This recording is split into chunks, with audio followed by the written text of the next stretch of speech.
Hello, Syngap land. My name is Michael Graglia, and this is episode 73 of Syngap 10, your 10-minute weekly briefing on everything you need to know about Syngap 1.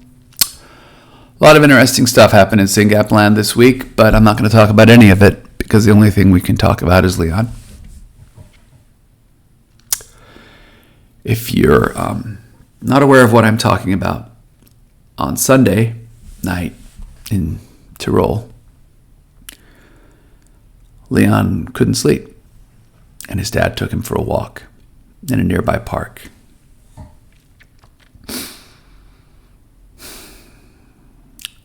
According to the reporting, at about 4 a.m., Dad was hit on the head with a bottle and was found at 5:20 in the morning. As soon as he came to, he started asking about his son. A search was immediately launched after they found the empty buggy, pushchair, wheelchair, whatever country you're in. And at 6:20, Leon's body was pulled out of the river in the park.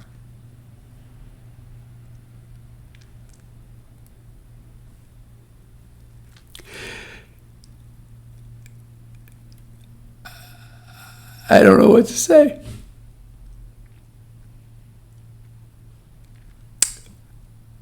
The news of Leon's death spread very fast. I got a phone call on Tuesday morning, Western time, US time, whatever. And we had a lot of discussion within the community, across the States, Australia, Germany, trying to figure out how to respond, what was appropriate, how to support the family. The Germans had a Zoom call with all the families in Germany and Austria and told them. They then put out a statement, and then we put out a statement. A very brief statement, because we were all shocked and still don't know what to say.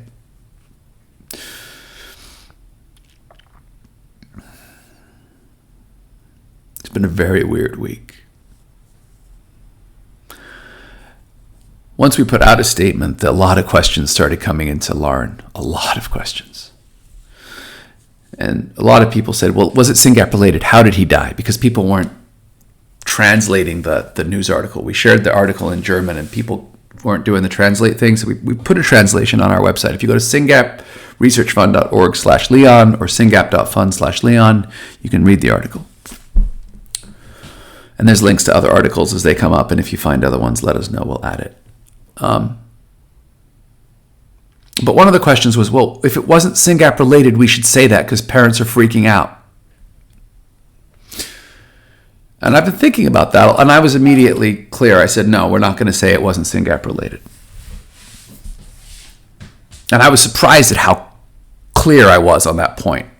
And I've been thinking about that ever since. I mean, was this a tragedy that resulted from a crime? Or did Leon, is Leon dead because he had Syngap? And I think the answer is yes. Yes, this is a tragedy. This is a tragedy that resulted from a crime in a park in a beautiful suburb in Europe. And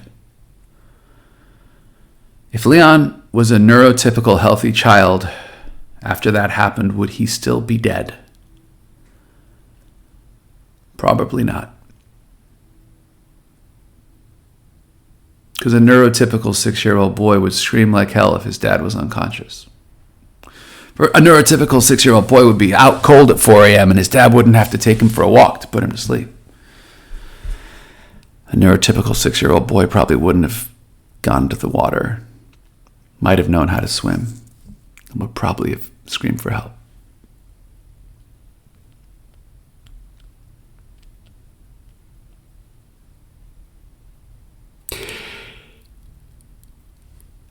I hate to say these things, but we can't turn away from the reality that in addition to making our children's lives so much harder, it can also cost them their life.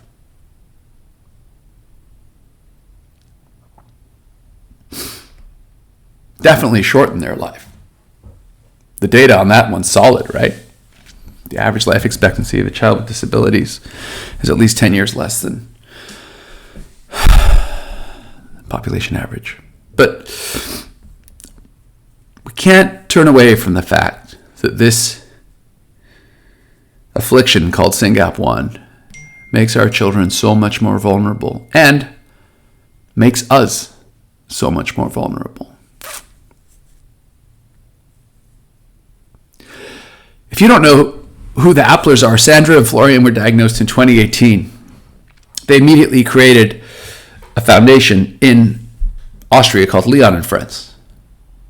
Sandra has been constantly fundraising and advocating. She has been in the press. She has reached out to researchers. She's fought like hell for her little boy. I have pointed to her again and again as an example of what one family can do. And I have encouraged everybody, and I still do,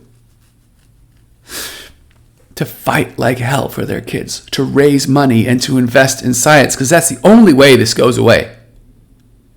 That's the only way this goes away.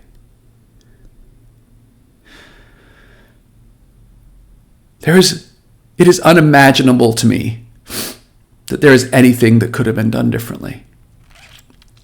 I have been driving up and down the 101 with Tony in the back of the car so many nights, wondering if he's ever going to fall asleep and worrying that I might fall asleep first. If you abstract this just a little bit and you forget the horrible crime of Florian being mugged, how many times have we as parents been one misstep away from something bad happening and then something worse happening to our kids? Because of this crazy Syngap, because of our kids who can't sleep, because of our kids who elope, because of our kids who run towards water, because of our kids who have spontaneous aggression and get triggered by things nobody understands.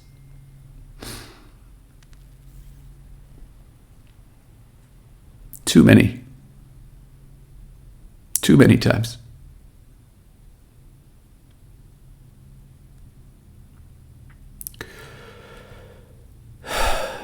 The Applers are an incredible couple, family. And our entire community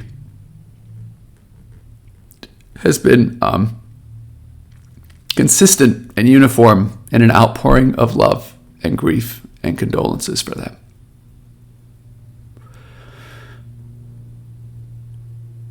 We are all feeling their pain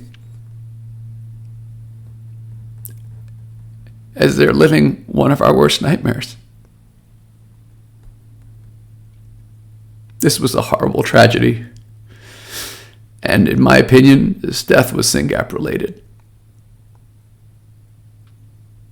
We have to remember how vulnerable our kids are, how horrible this disease is. And that the only way we're going to reduce that risk is by finding better therapies for this disease. Maybe it's a small molecule from Rarebase. Maybe it's an ASO for Praxis or Stoke or some other company. Maybe it's something happening in a lab in Nebraska or somewhere else right now. And the only way that happens is if we all advocate like Sandra and Florian have done, ceaselessly and tirelessly. Raising a little money, raising more money, finding a scientist. If you've been paying attention, back in July, we announced a grant with Sandra, and it was building on a small grant she had already made to Michael Courtney.